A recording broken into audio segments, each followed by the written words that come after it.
우리 읽은 말씀을 가지고 전제로 부어지는 인생이 되라, 그런 주제로 말씀 전하겠습니다. 전제로 부어지는 인생. 전제가 뭐지?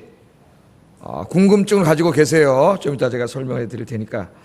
이 디모데 후서는 이 사도 바울이 이제 자기가 쓴 서신 중에서, 이제 바울이 썼지만은 하나님이 쓰게 하셨기 때문에 하나님이 쓰신 거예요. 근데 저는 이제 역사성을 강조하기 위해서 바울이 썼다고 얘기합니다. 근데 이제 하나님이 쓰게 하신 거죠. 하나님의 말씀이고, 바울의 인생의 유언서 같은 성경의 마지막으로 이제 디모데 후서를 쓰고 조금 있다가 바울은 순교합니다. 로마 감옥에서. 자기가 죽을 걸 이렇게 내다보면서 쓴 이제 마지막 유언서 같은 성경인데, 이 서신을 누구에게 보냈냐면은 에베소 교회에서 목회하고 있던 디모데라고 하는 젊은 목사죠. 젊은 목사. 저도 옛날에는 굉장히 젊은 목사였었는데 이제는 중년으로 이렇게 됐는데, 우리 교회 맨 처음 올 때만 해도 막 그냥 20대 아니냐고 그럴 정도로 막 얼굴이 그랬었어요. 이 젊은 목회자인 디모데에게 이제 서신을 보내는 거예요. 자기 아들 같은 사람이죠. 자기가 발탁해가지고 같이 다니면서 선교하고 지금은 이제 에베소에 목회를 하도록 그렇게 했죠. 이제 젊은이입니다. 젊은이에게 네 남은 인생을 어디다 쏟아붓고 살 것인가, 거기에 대해서 말씀하시는 성경이에요. 네 남은 인생을 어디다 쏟아붓고 살아야 되느냐. 오늘 디모데는 여기에 참석하신 우리 모두입니다. 하나님께서 우리 모두에게 오늘 이 시간에 강력하게 도전하십니다. 여러분의 남은 인생을 어디다 쏟아붓고 살 것인가, 나의 남은 인생을 어디다 다 쏟아붓고 살 것인가, 이거를 좀 진지하게 고민하라고 하나님이 오늘 주신 말씀이 디모데 후서예요. 오늘 이 시간에 말씀을 들으면서 이제 내 남은 인생, 얼마 더 살지 모르지만은 이 남은 인생을 내가 어디다 쏟아붓고 살 것인가를 오늘 이렇게 좀 방향을 정하는, 여러분 인생의 중요한 터닝 포인트가 되는 이 시간 되기를 주의 이름으로 축복합니다. 자, 바울은 이제 죽음을 앞두고 있어요. 자기가 죽는다는 거 압니다. 아마 이게 계절적으로 디모데후서 전체를 보면 가을, 늦가을 정도 된 것 같아요. 늦가을. 왜냐하면 이제 4장 우리가 안 읽었지만 뒤에 보면은 이제 나의 외투를 좀 갖다 달라 그래. 외투를. 겨울이 오니까 감옥이 얼마나 춥겠어요. 외투를 갖다 달라는 거 봐서 늦가을 정도가 되지 않았나. 이제 디모데후서 이 부분 읽을 때 이 외투를 갖다 달라는 말 읽을 때 눈물이 나와요. 위대한 사도의 마지막이 저 감옥에, 로마의 어디 변방에 알지도 못하는 척박한 감옥에 갇혀서 겨울을 맞이하면서 너무 추우니까 외투를 좀 갖다 달라고 디모데 얘기하고, 가죽 성경, 그죠? 가죽 성경 갖다 달라 그래요. 그러면서 디모데후서 계속 읽어보면 뭐라 하냐면은, 자기가 여기 지금 갇혀 있는데 로마 교회에 자기가 양육하고 가르쳤던 성도들이 한 사람도 찾아오지 않는다 그래요. 한 사람도.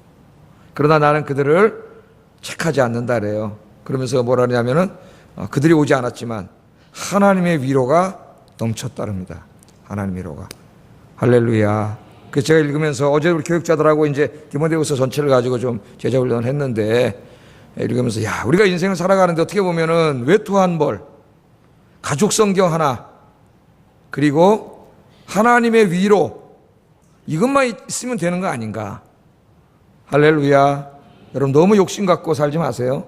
우리가 이 땅에 사는데, 제가 금요일 날도 설교했지만 그렇게 많은 게 필요하지 않습니다. 욕심 부리니까 우리가 불행해지는 거지, 욕심 부리지 않으면은 우리 그렇게 많은 게 필요하지 않아요. 남은 인생을 여러분 하나님이 주신 게 많은데 과연 내가 이걸 어디다 쓰고 어떻게 하고 살 것인가. 오늘 하나님께서 여러분 마음에 강력하게 도전하시기를 주의 이름으로 축복합니다. 자, 바울은 죽음을 앞두고 이렇게 이야기합니다. 자기 인생을 되돌아보면서 6절을 한번 읽어보게요. 6절 시작.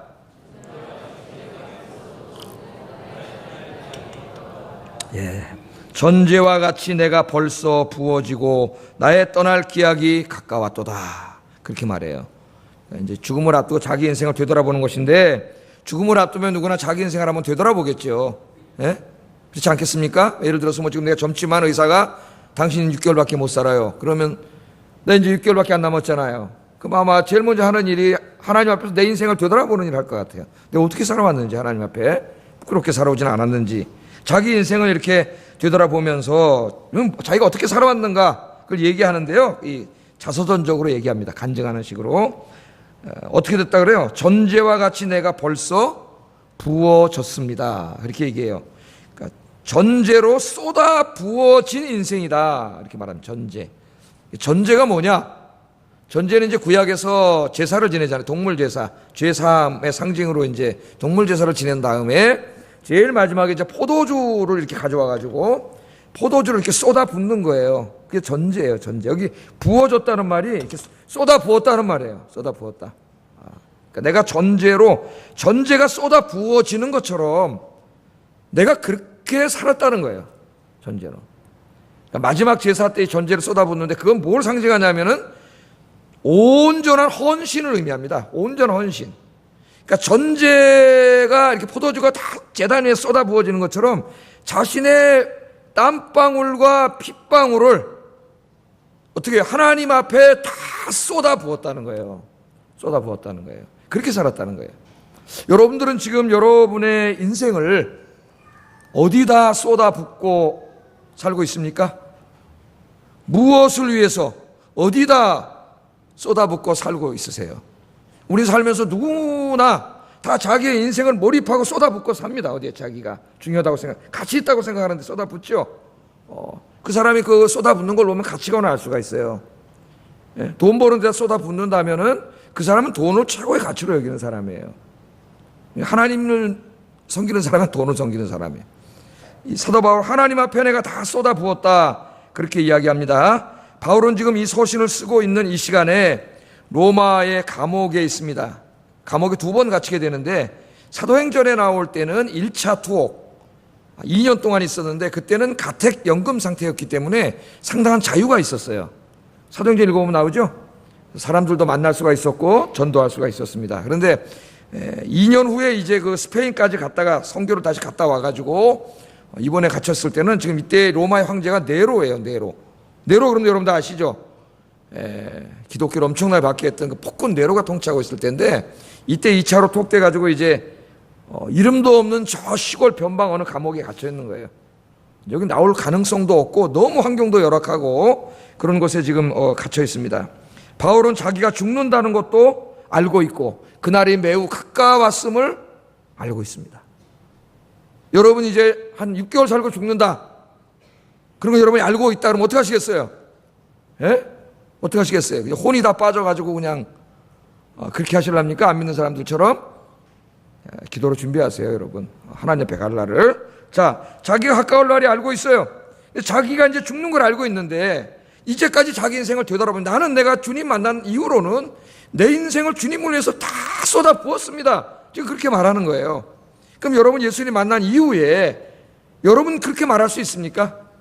내 인생을 주님을 위해서 다 쏟아 부었습니다. 하나님 나에게 건강도 주시고 나에게 재능도 주시고 돈도 주시고 시간도 주시고 많이 주셨는데 내가 이거 주님을 위해서 정말 생명들을 구원하는 일을 위해서 주님을 예배하는 일, 기도하는 일, 봉사하는 일을 위해서 내가 다 쏟아 부었습니다. 그렇게 얘기할 수 있냐 이거예요. 그렇게 얘기할 수 없다면 오늘 저를 포함해서 우리가 철저히 회개하고 오늘 이 시간부터 우리 인생의 방향을 좀 바꿔야 되겠습니다. 오늘이 좀 여러분 인생에 그냥 매일 교회 왔다 갔다 하는 그런 반복되는 인생이 아니라 뭔가 이제 정말 진리를 발견한 자답게 진리를 위해서 우리 인생을 쏟아붓는 곳으로 터닝 포인트가 되기를 주의 이름으로 축복합니다. 자, 내가 죽는다. 나는 그렇게 살아왔다 얘기하면서 죽음에 대해서 오늘 우리에게 중요한 것을 가르쳐줘요. 죽음을 뭐라 그러냐면은 나의 떠날 기약이 가까웠다. 나의 떠날 시각이 가까웠다. 죽음을 어디를 떠나는 것으로 이야기합니다. 떠나는 것. 비유적인 표현이죠. 어디를 떠나요. 여기 떠난다는 말은 아나루시스라고 하는 이 헬라 말인데 이게 무슨 거기 써 있잖아요. 뭐라고 써 있어요? 헬라 사회에서는 선원이 배를 묶고 있는 밧줄을 풀는다. 그래서 배가 떠난다. 그때 쓰는 말이에요. 그러니까 여러분 이제 상선들이 고향을 떠나서 이제 막 이제 무역을 하고 돈 많이 벌어가지고 어느 항구에 이렇게 정박해 있다가 그럼 밧줄을 묶어 놓겠죠. 그럼 이제 자기 고향으로 돌아갈 시간이 가야 되잖아요. 이제 사업을 마치고 돌아가려면 선원이 와서 어떻게 밧줄을 풀겠죠. 이 밧줄을 풀러야 배가 갈 거 아니에요. 고향으로 돌아갈 거 아니에요. 여기 지금 바울이 자기 죽음을 이제 비유하면서 바로 여기다가 비유하고 있어요. 여기다가. 그래서 죽음은 이 세상에 묶여있는 육신의 밧줄을 푸는 거예요. 푸는 거예요. 죽음에 대해서 분명한 이해가 있어야 됩니다. 이 밧줄을 풀어야 우리들이 하나님이 계신 곳에 갈 수 있습니다. 하늘에, 성경에서 낙원에 우리가 갈 수 있어요. 이 사도 바울은 죽음을 이 세상을 떠나 하나님이 계신 낙원으로 가는 것으로 이야기합니다. 낙원으로. 그러니까 죽음은 소멸돼서 없어지는 게 아니에요. 안 믿는 사람만 인제 가면 언제 오나 어이 그럼 뭐라 그래요? 북망삼천 얼마나 슬프게 하는지 몰라요. 막 그래가지고 나가잖아요. 죽음은 소멸되는 게 아니에요. 여러분 다 화장했다고 없어지는 게 아니에요. 여러분 부활을 믿으시죠? 이 세상을 떠나 주님이 있는 곳으로 이사 가는 거예요. 이사. 요새 우리 동네 철거해 가지고 이사 많이 가세요.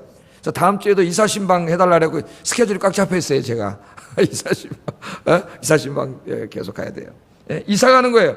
죄와 죽음과 질병과 고통과 슬픔과 눈물이 가득한 이 세상을 떠나서 이곳과는 비교할 수 없이 너무 좋은 곳으로 이사 가는 게 죽음이에요.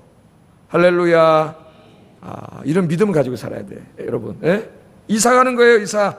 그러니 여러분, 사랑하는 사람들이 우리 곁을 떠날 때 슬픕니다. 슬프지만 너무 절망적으로 슬퍼하지는 마세요. 그분들은 지금 우리가 살고 있는 이것과는 비교할 수 없이 훨씬 더 좋은 곳으로 가셔서 부활의 영광스러운 그날을 기다리며 안식하고 있습니다. 안식. 우리보다 훨씬 좋은 곳에 계세요. 우리보다. 바울은 부활하신 예수님을 만난 후에 항상 이 세상을 떠나서 주님이 있는 곳으로 이사가고 싶어 했어요. 그 천국을 너무 확신했기 때문에. 우리는 왜 안 갈라 그래요? 믿음이 없으니까 안 갈라는 거예요. 확실하지 못하니까. 너무 가고 싶어 했어요. 정말로. 부활하신 예수님을 만난 이후에는 그의 인생이 완전 뒤바뀝니다. 일로 가다 주님을 만나고 내가 잘못 왔구나 깨달으면 어떻게 해야 돼요? 돌아야지. 바른 쪽으로 가야지. 바른 방향으로. 대부분의 사람들이 예수 믿는다 하면서 잘못된 길로 가고 있어요. 어느 날 깨달았는데 아이고 죄송합니다 하고 또 글로 가. 이거는 회개가 아니에요. 여러분, 회개는 눈물만 흘리는 게 회개가 아니에요. 나의 죄를 깨닫고 통에 자복하는 것으로 시작되지만 잘못된 곳으로 내가 왔는 걸 깨달았으면 돌아서야지. 돌아서서 진리를 향해 가야지. 그게 회개예요. 회개. 깨닫고 바른 방향으로 인생을 터닝하는 거예요. 이 사람은 예수님 만나기 전에 이 사람 보세요. 당대 최고의 학자입니다. 최고의 학부를 졸업했어요. 바울을 능가하는 이 시대에 바울을 능가하는 율법과 이 그레코로만의 이 철학자가 없어요. 최고의 학자예요. 로마 시민권을 가진 권력자입니다. 아버지가 군납 텐트를 만들어서 재산이 엄청나게 많은 부자예요. 사도행전을 읽어보면은 로마 총독이 사도 바울한테 돈 좀 얻어먹을까 해가지고 가둬놨다는 말이 나와. 이 사람은 부자라는 걸 얘기해요. 돈도 많아요, 이 사람이. 그런데 예수님 만나기 전까지는 여기에다 최고의 가치를 두고 살았어요. 그 다 얻었어요, 자기가. 그게 최고인 줄 알았어요. 교만했어요. 교만. 율법의 의로는 내가 흠이 없는 자라 얘기했지 않습니까? 그런데 부활하신 예수님 만나고 그 하나님의 나라를 체험하고 보니까 자기가 제일 가치 있게 여겼더니 모든 것들이 다 뭐 같은 것들이에요? 배설물이에요. 배설물. 똥 같은 것들이에요. 이 똥 같은 것들을 자기가 이걸 제일 가치 있게 여긴 거예요. 그걸 빌립보서에서 고백하지 않습니까? 내가 다 이것을 뭐로 여겼다래요? 배설물로 여겼다래요. 그래서 이제는 그 남은 인생 어떻게 삽니까? 주님을 위해 살아요. 이런 고백을 하잖아요. 빌립보서 1장 23절 24절 읽어보겠습니다. 시작.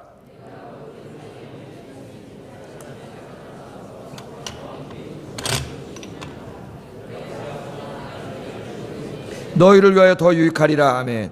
이 세상에 더 이상 가치를 두지 않았기 때문에 그럼 빨리 이사가고 싶었어요. 부활의 그날을 기다리는데 이 땅에서 이렇게 육신의 옷을 입고 기다리지 않고 빨리 낙원에 가서 거기 낙원이 너무 좋은 곳인지 알기 때문에 거기서 기다리고 싶다 그랬다고. 주님. 근데 왜 못 간다 그랬어요?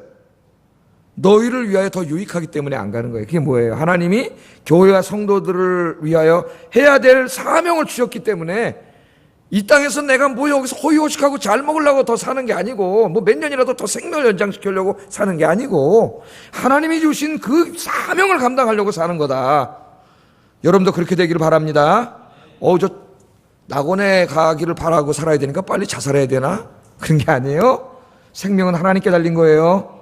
생명은 우리가 어떻게 할 수가 없는 거예요. 여러분, 하나님이 살려주셨을 때는, 생명을 연장시켜 주셨을 때는 하나님이 여러분을 통해서 하시고자 하시는 일이 있어요. 그래서 살아있는 모든 사람에게는 그 살아있는 이유가 있어요. 의미가 있어요. 그걸 주님 안에서 찾아야 돼요. 그래서 사도 바울은 늘 하나님 품에 이사 가고 싶었는데 이 땅에서 해야 될 일이 있기 때문에, 저 죽어가는 생명들은 어떻게 해? 전도해야지, 가르쳐야지, 목회해야죠. 그래서 내가 여기 살아있다, 그렇게 얘기하고 있습니다. 이제 그 사역을 다 마치고 바울은 이제 이 세상을 떠나려고 합니다. 하나님 품으로 가려고 합니다. 그러나 바울은 조금의 두려움도 아쉬움도 없습니다. 왜? 다 쏟아부었기 때문에. 여러분, 주님 앞에 갈 때 이렇게 돼야 되지 않겠어요? 예? 죽기 전에 안 죽으려고 발버둥 치고 그러지 말고, 예?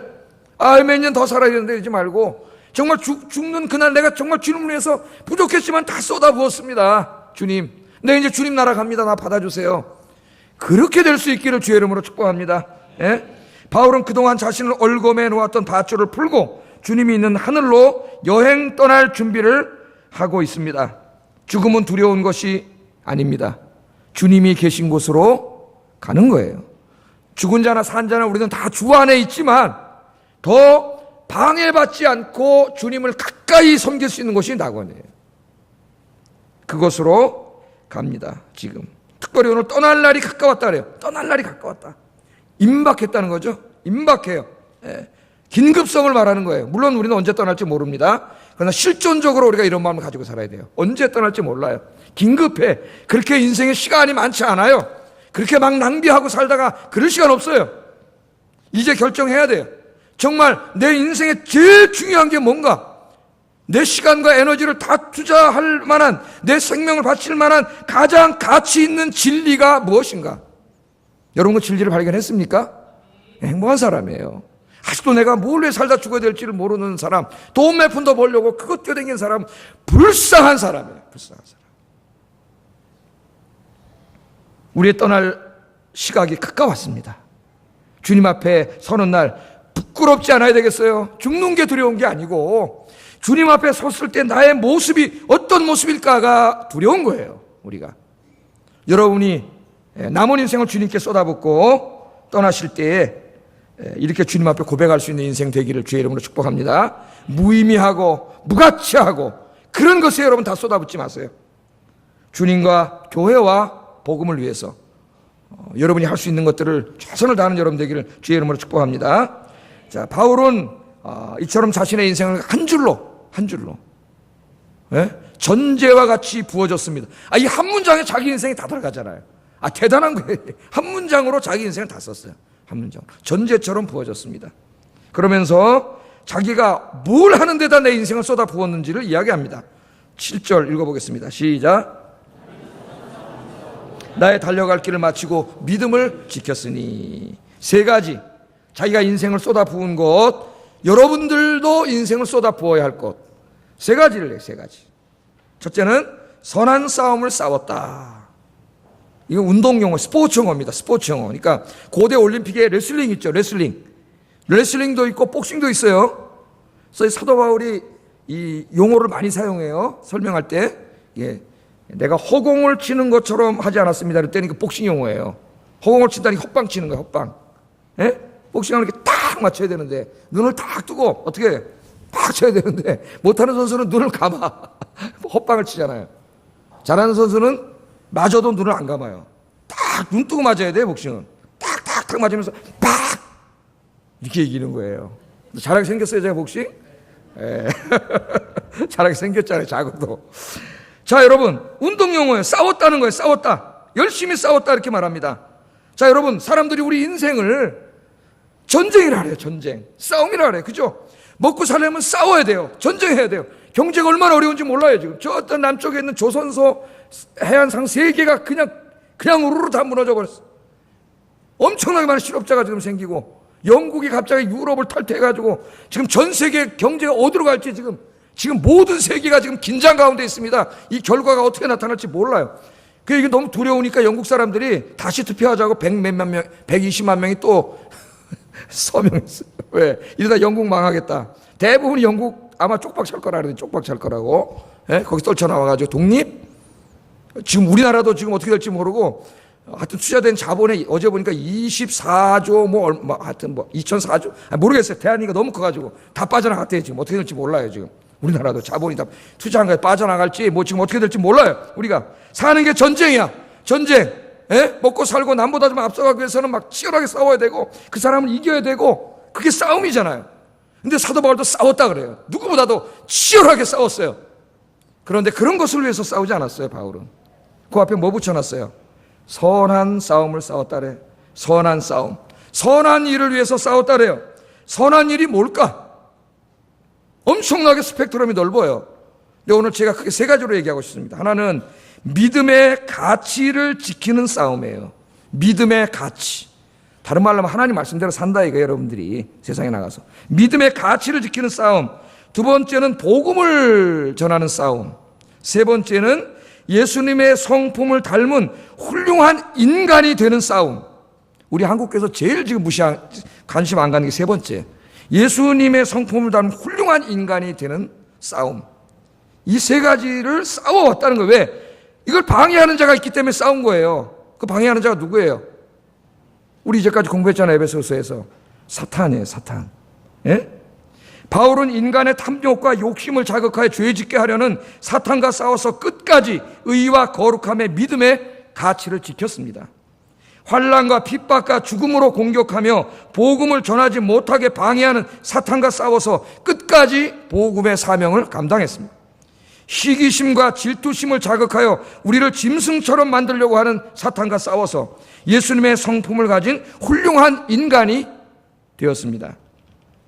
믿음의 싸움보다 더 가치 있는 싸움은 없다고 저는 생각합니다. 우리가 믿음의 가치를 지키고 복음을 전하고 예수님을 닮은 참 인간이 되기 위해서 싸우는 이 사탄과의 싸움보다 더 가치 있고 중요한 싸움은 없습니다. 우리는 매일 이 싸움을 우리 일상에서 싸워 나가야 돼요. 오늘 예배에 참석하신 성도 여러분들도 오늘부터 이 믿음의 선한 싸움을 싸워 나가시기를 주의 이름으로 축복합니다. 믿음의 가치를 지키기 위해 탐욕과 욕심과 싸우세요. 예수님 닮은 참 인간이 되기 위하여 내 안에 있는 죄성과 싸우세요. 복음을 전하기 위해 편안함을 추구하는 신앙적 게으름과 나태함과 싸우십시오. 그리고 더욱더 복음을 열심히 증거하세요. 더 예수님 닮은 사람이 되기 위해서 더 기도하며 말씀 묵상하며 노력하세요. 특별히 좀 복음을 열심히 전해야 되겠습니다. 제가 우리 교회에 한 기관을 칭찬해 주고 싶어요. 한 개인을 칭찬하면은 시기 질투의 대상이 되기 때문에 또 그 사람이 교만해질까 봐 개인을 칭찬하지는 않겠습니다. 일여전도회를 칭찬하고 싶습니다. 일여전도회. 왜 칭찬하고 싶냐 하면은 우리 교회 현역 여전도회 중에서 연세가 제일 많으신 분들이 60에서 70세. 그러니까 후배들이 다 이렇게 보고 있는 연세에 있는 분들입니다. 우리 선배 일여전도 회원들은 어떻게 하시는가? 보고 있는 분들. 근데 이분들이 일여전 회원들이 요즘 전도를 얼마나 열심히 하시는지 지금 각 전도회마다 특성화 전도를 하라고 이제 그렇게 해서 특성화 전도를 하고 있는데 부침개 전도라는 걸 개발을 했어요. 부침개 전도. 그래가지고 여기 아침에 목요일 날 한 달에 한 번씩 이제 부침개를 파전에다 오징어를 딱 잘라 넣어가지고요. 시장에 가면은 아무리 싸도 한 장에 5,000원이래요. 그거를 쫙 해서 주는데 진짜 맛있거든요, 이게. 그러니까 너무 잘 돼요. 전도도 잘 되고. 이 전도를 하다가 이번 주 목요일은 보니까 날씨가 더워서 못한다고 떡전도를 했어요. 떡전도. 절편을 가져와가지고 떡전도를 했어요. 전도를 참 열심히 하는데 회원들도 굉장히 많이 나왔어요. 회원들도. 그래서 제가 굉장히 힘이 나요. 안 나오면 힘이 빠지는데 힘이 나. 너무 힘이 나더라고 제가. 그래서 우리가 일여전도 임원들하고 하여튼 이 회원들을 칭찬해주고 싶습니다. 선배로서 인생만 선배가 아니라 신앙의 선배로서도 좋은 모습을 보여주는 우리 일여전도 회원들. 여러분 본받아서 다른 회원들도 열심히 다른 기관들도 열심히 이 전도하시기를 주의 이름으로 축복합니다. 자, 두 번째는 달려갈 길을 마쳤다. 달려간다는 말은 마라톤 용어예요. 마라톤. 바울이 어떨 때는 100m를 이야기할 때도 있고, 옛날에 100m도 있었거든요. 마라톤을 이야기할 때도 있어요. 그러니까 빌립보서 같을 때는 표대를 향해 달려간다 할 때는 100m를 은유로 삼은 거예요. 근데 오늘은 마라톤이에요. 마라톤. 인생은 마라톤이잖아요. 그죠? 우리 선배 목사님들이 그럽니다. 자 목사, 인생은, 목회는 마라톤이야. 너무 그렇게 열심히 하지 마. 그러다 목 다 상하고 건강해지면 어떡해. 이 목회는 마라톤이라래. 마라톤. 우리 인생도 마라톤이에요. 자, 이 자기의 인생을, 한평생을 마라톤에다가 비유를 합니다. 그러면서 자기가 42.195km라고 하는 이 엄청나게 힘든 이 여정을 포기하지 않고 다 달렸다는 거예요. 믿음의 경주를 달려갔다는 거예요. 실패하지 않고. 그 얘기를 하면서 어떻게 달려갔습니까? 힘들 때가 많았는데 이렇게 얘기합니다. 빌립보서 3장 14절 읽어보겠습니다. 시작.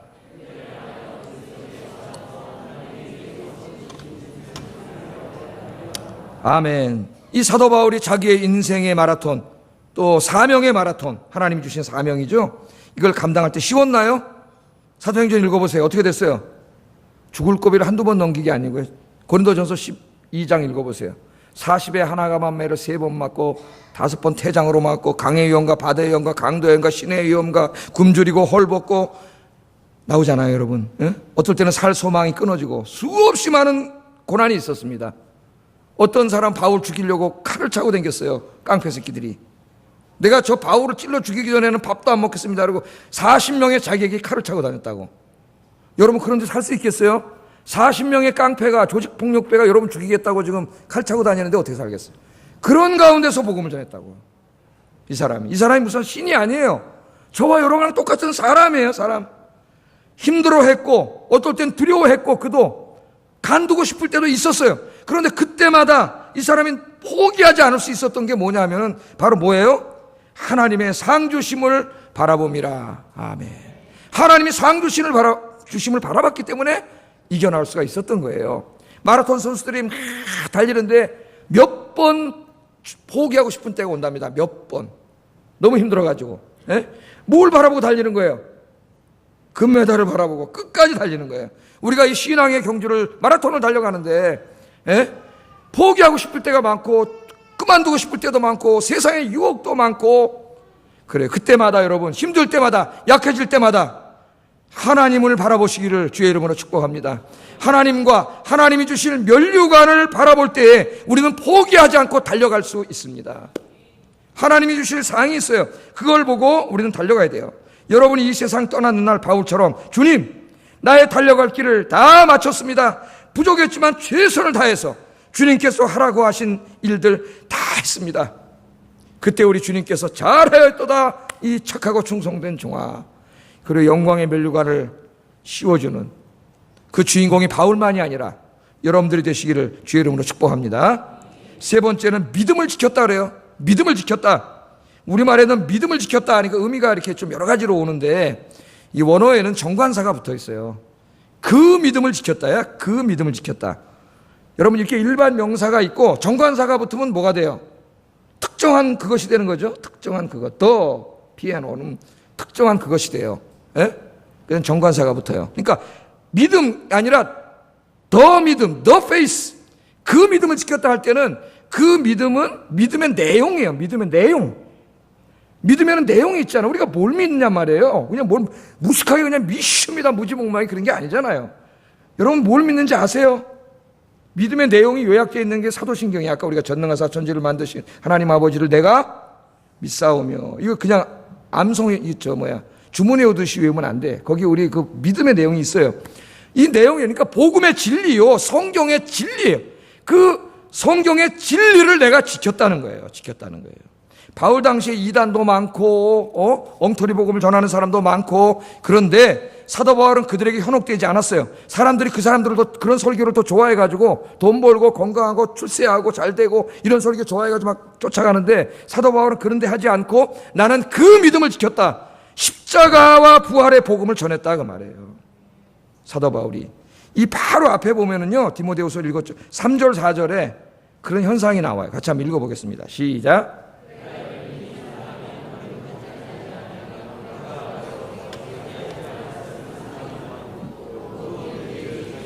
허탄한 이야기를 따르느니라. 아멘. 때가 이르리니, 마지막 때 이런 일이 나타난다고 했는데 이때도 마찬가지. 사람들이 바른 교훈을 받지 않으려고 그래요. 십자가와 부활의 이 복음, 기독교 복음의 핵심을 듣지 않으려고 그래요. 왜? 이 복음을 자꾸 듣다 보니까, 배우다 보니까 맨 처음에 예수님이 나를 위해서 십자가에서 죽으셨는데 내가 구원받았네, 여기까지 좋은데, 그 복음의 내용을 자꾸 공부하다 보니까 예수님이 또 십자가를 지라 그래. 여기서부터 이제 듣기 싫어지는 거예요. 십자가를 지어요. 십자가를 지는 게 뭐예요? 희생하는 거예요. 봉사하는 거예요. 땀을 흘리는 거예요. 헌신하는 거예요. 나의 걸 다 드리는 거예요. 이제 듣기 싫어요. 여기서부터 부담감을 느끼기 시작해요. 믿음이 성장하지 않는 사람은 여기서부터 부담이 생겨요. 부담이. 듣지 않아요. 그래서 뭘 따라댕겨요? 예수 잘 믿으면 돈 많이 봅니다, 건강해집니다, 사업이 잘 됩니다, 이런 거짓 복음, 주님이 가르치지 않은 이런 귀를 간지럽게 해주는 이런 얘기를 좋아해요. 그게 그 말이야. 이게 사람이 바른 교훈을 받지 아니하면 귀가 가려워서. 그냥 여기에 부응해가지고 사람들을 끌어모으려니까 이렇게 설교를 해야 돼요. 또 맞춰서. 근데 사도 바울이 나는 그렇게 하지 않았다는 거예요.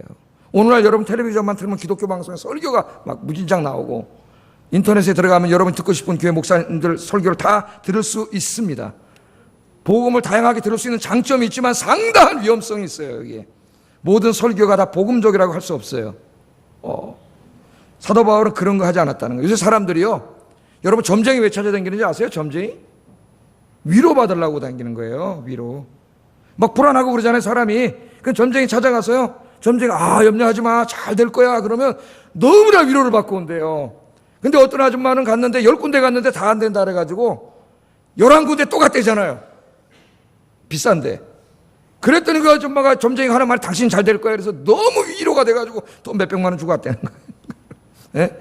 여러분, 그 사람들이 점쟁이 갖다 주는 돈, 여러분 하나님 앞에 헌금 드리는 거는 진짜 세 발의 피도 안 돼요. 우리는 하나님의 큰 은혜를 받으면서 하나님께 아무것도 안 드리는데 점쟁이 갖다 그냥 막 몇백만 원, 수년 몇천만 원까지 줘요. 그 소리 들으려고 오늘 많은 사람들이 교회 와서 그 소리 들으려고 오는 거야. 그 소리 들으려고. 그런데 십자가를 이야기하고 십자가를 지라 그러고 헌신하라 그러고 수고하라 그러고 죄에 대해서 이야기하고 회개하라 그러고 귀를 막아. 안 들으려고 그래요. 오늘 바울은 얘기합니다. 내가 갈라디아서 1장에서 얘기하겠죠. 사람에게 좋게 하랴 하나님께 좋게 하랴. 사람에게 좋게 하랴 했다면 나는 하나님의 종이 아니라 그래요. 그래서 나는 바로 이 말에, 내가 그 믿음을 지켰다는 것은 세속에 흔들리지 않고 나는 그 믿음을 전했다. 그 십자가와 부활의 복음을 전했다. 그렇게 얘기합니다. 여러분, 목회자들은 여기서 성도들이 듣기를 원하는 설교를 해서는 안 돼요. 성도들이 들어야 할 설교를 해야 합니다. 들어야 할 설교. 여러분도 마찬가지예요. 여러분들이 듣고 싶은 말씀을 들으려고 하지 말고 오늘 이 시간부터 하나님의 말씀, 십자가의 말씀을 들으려고 애쓰고 기도하는 여러분 되시기를 주의 이름으로 축복합니다. 그래서 그 믿음을 지키세요. 그 믿음을 지킨다는 건 그 믿음을 여러분이 듣고 그 믿음대로 사는 거예요. 그 십자가대로 사는 거예요. 그 십자가를 지는 거예요. 주님이 지셨던 그 십자가를 지고 가는 거예요. 기독교는 이 가치 있는 일을 위해서, 교회를 위해서 생명을 살리는 게 전도 아니에요. 교육을 위해서 그 십자가를 지는 거예요. 기쁨으로 지는 거예요. 기쁨으로. 그렇게 되기를 주의 이름으로 축복합니다.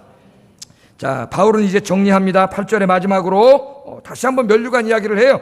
내가 이제까지 내 인생을 다 쏟아부었습니다. 때로는 레슬링 선수처럼 씨름을 하기도 하고 때로는 마라톤 선수처럼 인내로 달려가기도 했습니다. 다 달려갔는데 힘든 일도 많았습니다. 그때마다 나는 주님이 주시는 면류관을 바라봤습니다. 그런데 이 면류관은 나에게만 주시는 게 아니라 앞으로 이 길을 걸어갈 모든 사람에게 주시는 겁니다. 그렇게 얘기해. 8절 읽어보겠습니다. 시작.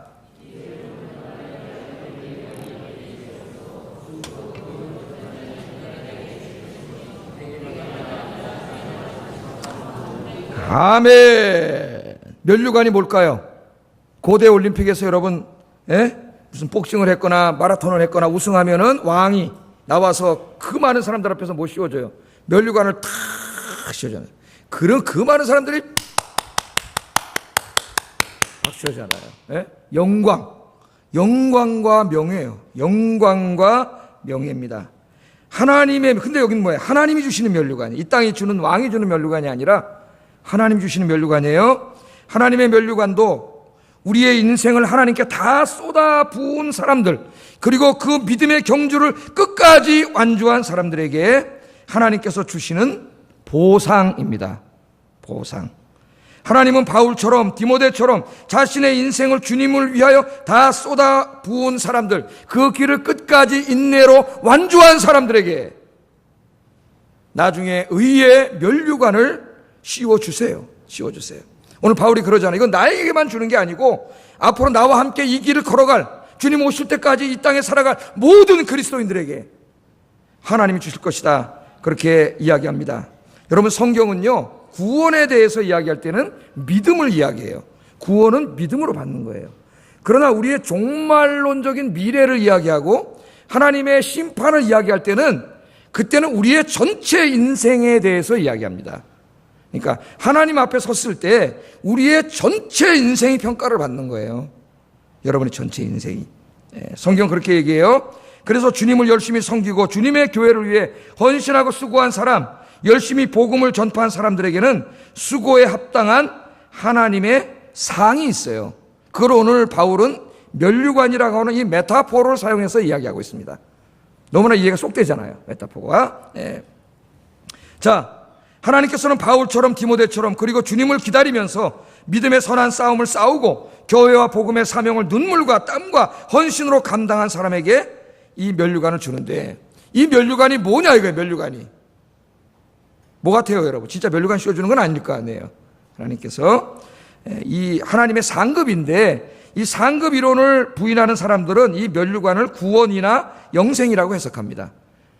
구원은 그 자체가 완전한 거기 때문에 거기 차별이 있을 수 없다는 거예요. 그래서 이거는 구원이지 무슨 구원을 받았는데 거기에 더한 어떤 상일 수 없다, 이렇게 해석하는 사람들이 있어요. 이러한 해석은 바울이 이 면류관을 주시는 하나님이 공의로운 하나님이라고 얘기하는 것을 간과한 해석입니다. 누가 주신다 그래요? 의로운 하나님이 주신다 그러잖아요. 공의로운 하나님이 주시는 거예요. 이 상 주심과 하나님의 공의를 한데 묶어놨습니다. 묶어놨어요. 이 언어는 굉장히 중요한 거예요. 왜? 하나님의 뜻을 전달할 때 하나님이 언어로 전달했기 때문에 언어를 막 무시하고 지나가면 안 돼요. 자기 어떤 해석적 틀 때문에 언어를 무시하면 안 돼. 자, 여러분 생각해 보세요. 자, 선생님이 반에 1년 다 끝났어요. 이제 상을 주는데 맨날 말썽 피우고 숙제도 안 하고 그런 애한테 하나님 딱 상을 줬다 이거야. 똑같은 상을. 그러면 이게 공평한 선생님이에요? 애들이 그 다음부터 데모할 거야. 막 공평하지 않다. 아무도 그렇게 살지 않을 거예요. 학교 잘 다니지 않을 거예요. 그죠? 이게 마찬가지예요. 여러분, 주님을 위해 몸된 교회와 복음을 위해 평생 동안 수고의 땀을 흘린 사람, 매맞고 고난당한 사람, 순교한 사람과 아무것도 하지 않은 사람이 똑같은 취급을 받는다면 그것은 하나님의 공의에 어긋나는 겁니다. 하나님의 공의가 아니죠, 그거는. 교회를 위해 새벽마다 나와서 기도한 사람, 목요전도 금요전도 나와서 열심히 전도한 사람, 교회 안에서 맡겨준 여러 사명들에 대하여 열심으로 헌신한 사람과 그렇지 못한 사람이 천국에서 똑같이 취급받는다면 그것은 하나님의 공의라고 할 수 없습니다. 절대로 그렇지 않습니다. 물론 구원은 자체가 완전한 거예요. 부족함이 없지만 나는 구원받은 사람들 가운데에 영광이 있다고 생각해요. 영광이. 여기 면류관을 구원이라고 해석하면은 구원론에도 큰 문제가 생겨요. 다시 한번 읽어보세요. 바울이 지금 면류관을 누구에게 주는 거예요? 자기처럼 인생을 주님을 위해서 다 쏟아부은 사람에게 면류관을 준다 그랬는데 그게 구원이라 그러면 누가 구원을 받겠습니까? 그러니까 구원일 수가 없어요. 이 말씀은 하나님의 상급임이 틀림없습니다. 하나님의 상급이. 나는 상급 이론을 부인하는 사람들에게 묻고 싶어요. 성경에는 상급, 하나님의 상급에 대해서 이야기하는 말씀이 너무나 많이 나오는데 그걸 다 어떻게 해석할 거예요, 그 사람들은? 제가 공부하다 보니까 이 최고의 신학자인 톰 라이트도 이것을 하나님의 상, 영예와 명광으로 해석하더라고요. 아이고, 제가 큰 일을 받았어요. 여러분, 그러나 이 상이 무슨 이런 열심히 주님을 위해 봉사한 사람 하늘나라 가면 넓은 땅 주고 대궐 같은 집을 주고 일하는 사람은 저기 초가집 주고 뭐 옛날 부흥사들이 얘기하듯이 그런 얘기는 아니에요. 그 말도 안 되는 얘기. 그러면 무슨 하늘나라 가서 부자가 있고 가난한 사람이 그렇습니까? 그런 얘기는 아닙니다. 여기에 면류관은 영광과 명예의 상징이에요. 자, 이렇게 한번 생각해 보세요. 자, 마라톤 경기래요. 다 떠났어요. 42.19km 막 2시간 이상 열심히 달려가지고 나중에 그 쫙 끝나면 어디로 들어옵니까? 떠났던 스타디움으로 다시 들어오잖아요. 그 쫙 들어올 때 1등으로 들어오는 사람이 제일 먼저 쫙 들어오면 스타디움에 가득 찬 관중들이 어떻게 해요? 전부 다 일어나가지고 와.